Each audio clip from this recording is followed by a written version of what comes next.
Hello friends, मैं हूं गौरव और 2 मार्च 2013 को साउथ कोलकाता के बेहाला इलाके की एक निवासी मिसेस शिप्रा दास हर रोज की तरह अपनी डेली शॉपिंग के लिए चारू मार्केट निकल पड़ी। वो ठीक सुबह 10:30 बजे एक ऑटो रिक्शा से गोविंदो बैनर्जी लेन पर उतरी और ऑटो रिक्शा से उतरते ही मिसेस दास के पास अचानक से एक युवा आके खड़ा हो गया। युवा ने मिसेस दास से कहा कि माँ, मैं शहर में नया हूँ, क्या आप मुझे बता सकते हैं कि हावड़ा ब्रिज कैसे पहुंचा जाए। मिसेस दास जैसे उस युवा को रास्ता बताने लगी, उतने में ही अचानक से एक दूसरा लड़का वहां पर पहुंच गया और फिर एकदम से उस पहले वाले लड़के ने मिसेस दास से 500 रुपए मांगे हावड़ा पहुंचने के लिए। मिसेस दास को वो दोनों लड़के बोलचाल में बहुत ही शरीफ और अच्छे घर के लगे और इसीलिए उन्होंने उससे पूछा कि ये पैसे आखिर तुम्हें क्यों चाहिए भाई, कहां पे जाना है और क्यों जाना है। और फिर उसके बाद न जाने क्या हुआ कि मिसेस दास ने खुद अपने सोने की अंगूठी निकालकर दोनों लड़कों के हाथ में रख डाला और बदले में उन लड़कों ने मिसेस दास को 100 के नोटों की एक बड़ी थप्पी दी। उन लड़कों ने मिसेस दास से कहा कि माँ, ये पैसे लीजिए, इसकी कीमत आपके जेवर से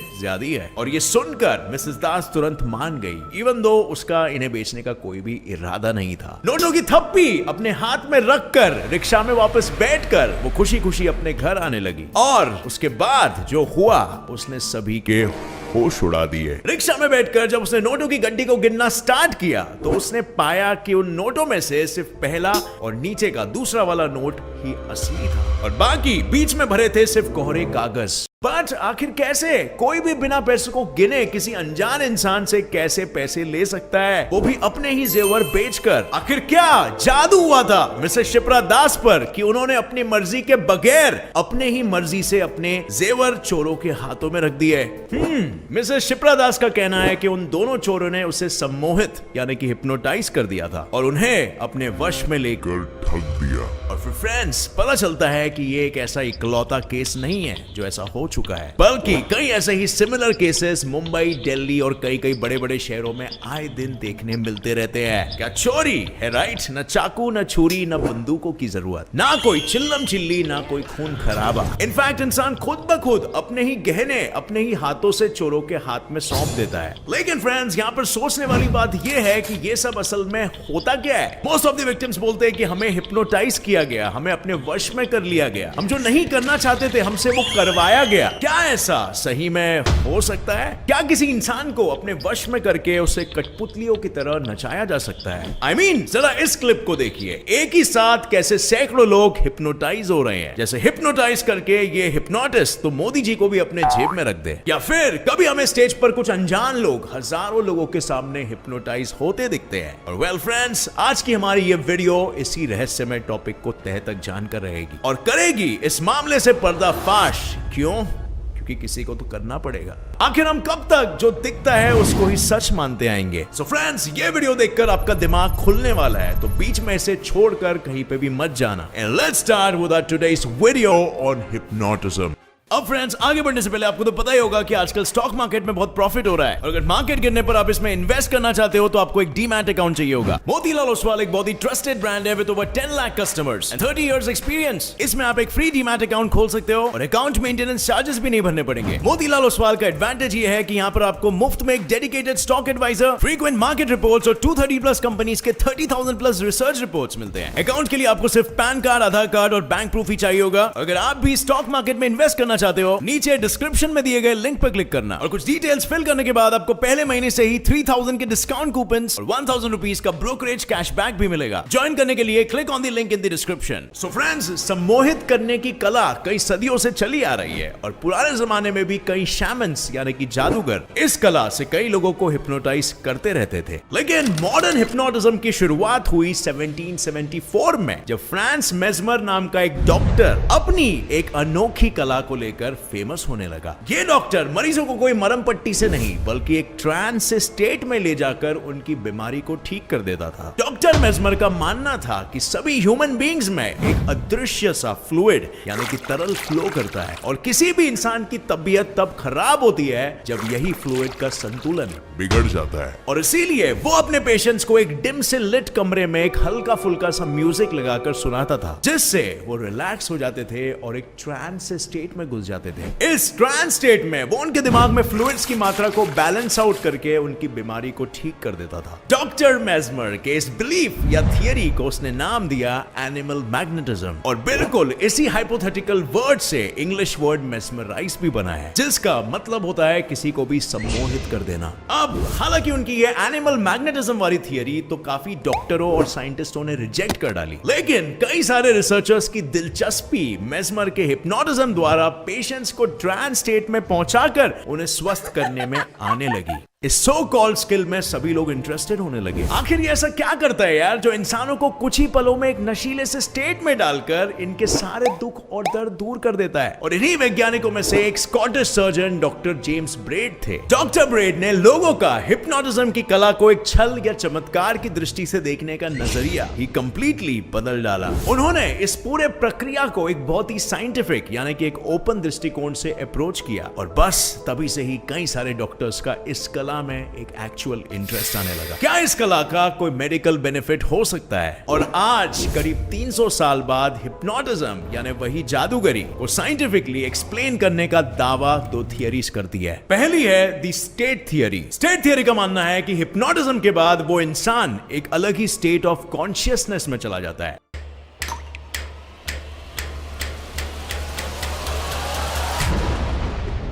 और इस स्टेट में वो आसानी से अपने खुद के क्रिटिकल थिंकिंग या कोई भी प्री बायसेस को भुलाकर एट प्रेजेंट टास्क में फोकस कर सकता है। Welded to your shoulder, stiff, rigid, rigid, stiff, stiff, stiff, rigid like a bar of steel. So extend your arm, stiff and rigid like a steel bar. It's like extend your arm, feel that arm locking into place, stiff and rigid like a bar of steel. It's like इस theory को support करने के लिए Ernst हिलगार्ड नाम के एक scientist ने एक एक्सपेरिमेंट परफॉर्म किया। इस एक्सपेरिमेंट में हिलगार्ड ने कुछ लोगों को हिप्नोटाइज किया और कुछ को नहीं। दोनों ग्रुप्स को एक बर्फीले पानी के घोल में अपना हाथ रखने को कहा गया, और उन्होंने ये नोटिस किया कि जो ग्रुप हिप्नोटाइज था वो पानी में हाथ ज्यादा देर तक रख पाए, क्योंकि वो अपने इस क्रिटिकल थॉट कि पानी ठंडा है को बाईपास करके अपने प्रेजेंट टास्क पर पूरा फोकस कर रहे थे। Interesting, right? वेल, दूसरी थियरी जो हिप्नोटिज्म को एक्सप्लेन करती है वो है द नॉन स्टेट थियरी। इस थियरी का मानना है कि क्योंकि एक हिप्नोटाइज होते हुए शख्स को ये पता होता है कि वो हिप्नोटाइज हो रहा है, तो इसीलिए उसके इस प्रोसेस से कुछ एक्सपेक्टेशंस होते हैं। उसे पता होता है कि हिप्नोसिस के बाद वो कैसे विवश हो जाएगा, और इसीलिए वो हो भी जाता है। breath. Beautiful, deep sleep. All the way down. 5, 4, 3, 2, 1. Deep sleep like a rag doll, Skylar. Like a rag doll. Loosen it, loosen it. Don't do that. और इसीलिए इसमें ब्रेन लेवल पर कोई भी चेंजेस नहीं आते। सो वेल, इन दोनों में से कौन सी थियरी सही है? सारे विश्व के साइंटिस्ट जुड़ गए इसे प्रूव करने के लिए। 2005 में कोलंबिया यूनिवर्सिटी के एक प्रोफेसर डॉक्टर आमिर राज ने स्टेट थियरी को प्रूव करने के लिए एक एक्सपेरिमेंट निकाला। वो टेस्ट कुछ ऐसा था। तो अब फ्रेंड्स, मैं आपके स्क्रीन पर कुछ कलर्स के नाम फ्लैश करूंगा और आपको वो शब्द कौन से कलर में लिखा है वो बताना है। सो फॉर एग्जाम्पल, अगर ब्लू शब्द येलो कलर में लिखा है तो आपको येलो बोलना है और ना कि ब्लू। Okay, let's start.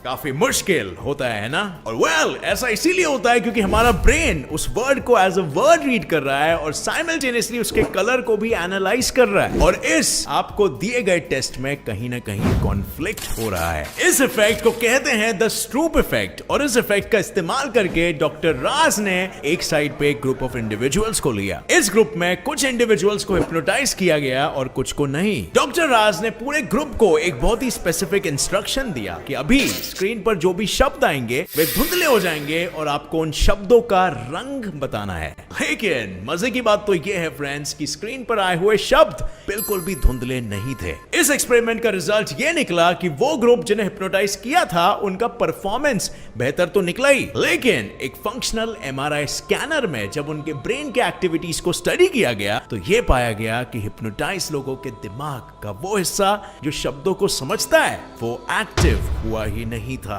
इसका मतलब डॉक्टर राज ने अपने हिप्नोटिज्म के बल पे उन लोगों के दिमाग जैसा काम करता है उसके काम करने का तरीका ही बदल दिया। वो उन शब्दों को शब्दों की तरह नहीं बल्कि सिर्फ उसका कलर देख पा रहे थे। और सो फ्रेंड्स, इस छोटे से एक्सपेरिमेंट के जरिए डॉक्टर राज ने यह प्रूव कर दिया कि हमारा इंसानी दिमाग काफी हद तक अपने हैबिचुअल पैटर्न्स या फिर हमारे प्री कंसीव नोशंस के बल पर ही आगे के कोई भी डिसीजंस लेता है। आसान भाषा में आपके पहले के कोई एक्सपीरियंस या मेमोरी प्रेजेंट में आपका कोई भी काम, डिसीजन या एक्सपीरियंस को इफेक्ट करती है। और इसीलिए एट प्रेजेंट आप जो भी देख, सुन या फील कर सकते हो उसका सच्चाई यानी रियलिटी से कोई वास्ता नहीं है, बल्कि आपका ब्रेन आपके पास्ट एक्सपीरियंसेस की वजह से उसे एक अलग ही वे में प्रोसेस कर रहा है। और इसीलिए मैं कहता हूं reality is perceptive and not objective. इस आइडिया को कहा जाता है द टॉप डाउन प्रोसेसिंग, यानी आपका टॉप लेवल ऑफ इंफॉर्मेशन यानी आपके मेमोरीज या एजम्पशंस आपके डाउन लेवल ऑफ प्रोसेसिंग यानी आपके इंद्रियों से मिल रही सेंसरी इंफॉर्मेशन को ओवरराइड करता है। और इसे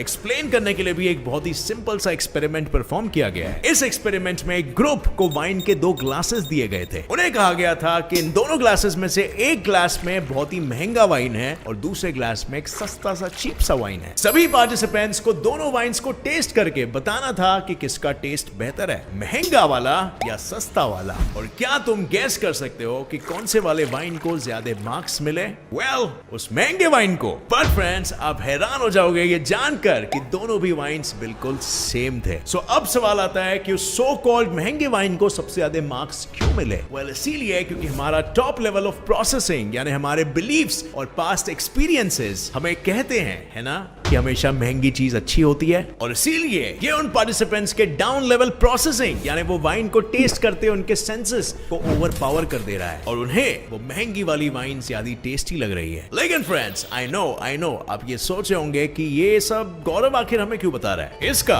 हिप्नोटिज्म से क्या लेना देना है? तो वेल फ्रेंड्स, लेना देना है। हिप्नोसिस इसी टॉप डाउन प्रोसेसिंग को ब्लॉक कर देता है। साइंटिस्ट का मानना है कि हिप्नोसिस का दौरान एक इंसान का माइंड एक ही आइडिया या टास्क पर उसके माइंड को लेजर शार्प फोकस्ड बना देता है। और इसके वजह से जब उस इंसान को एक नया आइडिया या सजेशन दिया जाता है तो वो उसे बहुत ही आसानी से एक्सेप्ट कर लेता है और ये नहीं देखता कि ये नया आइडिया या सजेशन उसके नॉर्मल सोच से मैच करता है कि नहीं। इन शॉर्ट, वो नए सुझावों और विचारों के लिए ओपन और एक्सेप्टिंग हो जाता है। और बस इसी विज्ञान का फायदा उठाते हैं डॉक्टर्स जब वे हिप्नोसिस का इस्तेमाल करते हैं अन्य साइकोलॉजिकल या मेडिकल कंडीशंस को ठीक करने के लिए। कंडीशंस जैसे weight loss, addiction, insomnia, pain management, anxiety, depression वगैरह वगैरह। जब एक नशेड़ी ये मान लेता है कि यार मैं तो एक नशेड़ी हूं, मेरा तो सुट्टे के बिना काम ही नहीं चलता, तब डॉक्टर्स एक सीरीज ऑफ हिप्नोटिक सेशंस के जरिए धीरे धीरे उस मरीज के खुद के बारे में पुरानी सोच और थिंकिंग पैटर्न को चेंज करते हैं और फिर इवेंचुअली उस सुट्टेबाज को ये यकीन दिलाते हैं कि वो एक बहुत ही हेल्दी इंसान है जिसे अपने लाइफ को खुशी से जीने के लिए किसी भी प्रकार के कोई भी नशे की जरूरत नहीं है। Amazing, right? क्या आपको पता था कि हिप्नोटिज्म में इतनी पावर होती है? लेकिन यार, अब आप सोचोगे ये तो क्लिनिकल हिप्नोसिस की बात हुई ना, लेकिन स्टेज हिप्नोसिस का क्या सीन है भाई? I mean, जरा ये क्लिप को देखिए, कैसे ये आदमी स्टेज में बुलाए गए पार्टिसिपेंट्स को सिर्फ एक ही कॉन्टैक्ट से एकदम से सुला दे रहा है। और ये क्या, इसने तो इन्हें मुर्गा ही बना दिया। पूरे स्टेज में पक पक पक पक पक कर रहे हैं यार, ये क्या है? ऐसा होता है क्या? I mean, हिप्नोटिज्म काम करता है और कैसे काम करता है ये तो हम जान लिए, लेकिन इस हद तक, मतलब किसी भी इंसान को आप स्टेज पर बुलाओ और उससे कुछ भी करने पर मजबूर कर दो। वेल फ्रेंड्स, इस फॉर्म ऑफ हिप्नोटिज्म को कहते हैं द स्टेज हिप्नोटिज्म। और सवाल तो ये आता है कि क्या ये फॉर्म रियल है या फिर फेक? और इस संदर्भ में साइंटिस्ट का मानना है कि हिप्नोटिज्म रियल है, लेकिन स्टेज हिप्नोटिज्म में बात थोड़ी सी चेंज हो जाती है। इन फंक्शंस में कई इन्वेस्टर्स के पैसे लगे होते हैं और इसका मकसद सिर्फ एक ही होता है, आपको एंटरटेन करना, मेक श्योर करना कि क्राउड को मजा आए और सही में कि लोग हिप्नोटाइज हो या एटलीस्ट ये दिखाई दे कि लोग हिप्नोटाइज हो रहे हैं। बहुत सारे मेजर्स लिए जाते हैं। इसकी शुरुआत सबसे पहले होती है हिप्नोटिस्ट की तारीफ से। एक एंकर स्टेज पे आएंगे और आने वाले हिप्नोटिस्ट के गुणगान गाएंगे और फिर उसके बाद हमारा हिप्नोटिस्ट, जो वैसे तो एक बुद्धिमान साइकोलॉजिस्ट होगा, वो क्राउड में से बिल्कुल बारीकी से उन लोगों को ही चुनेगा जो उसके हिसाब से काफी इजीली हिप्नोटाइज हो सकते हैं या एक्टिंग कर सकते हैं। और मोस्ट ऑफ द केसेस में ये पूरा का पूरा प्लॉय सेट होता है पहले से ही। अपने कैंडिडेट्स को चुनने के बाद वो हिप्नोटिस्ट उन्हें हिप्नोटाइज करना स्टार्ट करेगा। अब इसमें से अगर शो पहले से ही सेट है तो आपको तो पता है सभी लोग हिप्नोटाइज होने वाले हैं, लेकिन अगर शो पहले से सेट नहीं है, जो बहुत ही रेयर केसेस में होता है, तो इसके पीछे जो एक्सप्लेनेशन दिया गया है वो ये है कि कुछ लोग उस ग्रुप में से हिप्नोटाइज होते हैं, लेकिन बाकी के लोग जो हिप्नोटाइज नहीं होते वो भी बस सिर्फ उस महान हिप्नोटिस्ट के आज्ञा का पालन करते हैं, क्योंकि वो एक तरह का पीयर प्रेशर को महसूस करते हैं। आई मीन, ऐसा मेरे साथ पर्सनली हो चुका है। मेरे एक रिलेटिव जो कि एक हिप्नोटिस्ट है, वो मुझे सभी के सामने हिप्नोटाइज कर रहे थे और मैंने तो कुछ फील नहीं किया ऐसा हिप्नोटाइज होते हुए, लेकिन उस रूम में और बहुत सारे रिश्तेदार थे, तो ऐसे वक्त में मैं करता तो भी क्या, आज्ञा का पालन ही करना पड़ा।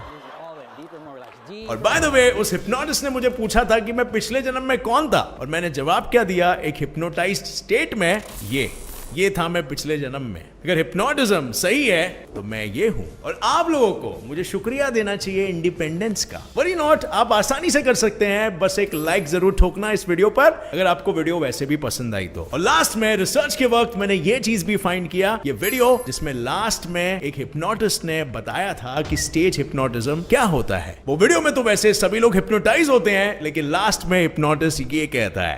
So I would just like to say in conclusion, I hope today that I have demonstrated that hypnosis is totally and completely fake.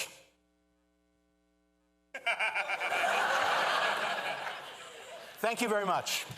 लेकिन फ्रेंड्स, जाने से पहले एक चीज हम भूल रहे हैं। अच्छा हुआ याद आ गया, शिप्रा दास का क्या हुआ? उनके केस में क्या प्रॉब्लम थी भाई? वो तो ना स्टेज हिप्नोटिज्म था ना क्लिनिकल हिप्नोटिज्म था। मिसेस दास आखिर कैसे अपने ही गहने चोरों के हाथों में खुद रख दी? सो वेल, यहाँ पर रोमी रफाएल जो कि एक सेलिब्रिटी हिप्नोटिस्ट है, उनका कहना है कि कोई भी इंसान अपने मर्जी के बिना बिल्कुल भी किसी से हिप्नोटाइज नहीं हो सकता, और इसीलिए अगर किसी इंसान की चोरी हुई है विवश होकर, तो बहुत हाई चांसेस है कि उस चोर ने सबसे पहले उस इंसान का ट्रस्ट जीता, या तो कोई लाचारी या अपनी दुखद कहानी बताकर, जैसे मिसेस दास के केस में था, या कोई और तरीके से। और इससे होता यह है कि सामने वाला बहुत ही कंफर्टेबल हो जाता है और परसुएड होने के लिए बहुत ही वल्नरेबल हो जाता है, और फिर चोर विक्टिम का और भी ज्यादा फायदा उठाकर उसे अपनी दुख भरी कहानी और भी डिटेल में समझाने लगता है, और इन द मीनवाइल उससे अपना काम निकालने के लिए परसुएड कर लेता है। यह एक तरह से हाथ की सफाई है। विक्टिम उन चोरों द्वारा बनाए हुए कहानी पे फोकस करने लगता है और उसका फोकस प्रेजेंट मोमेंट से हट जाता है, और इसी का फायदा चोर उठाते हैं और विक्टिम को पता भी नहीं चलता कि उसके साथ क्या हो गया। थोड़ा और डिटेल में रिसर्च करने के बाद पता चला कि ये स्टोरीज यूजुअली बहुत ही इमोशनल या फियर बेस्ड होती है, क्योंकि ये दो इमोशंस का यूज करके आपके ब्रेन को परसुएड किया जा सकता है।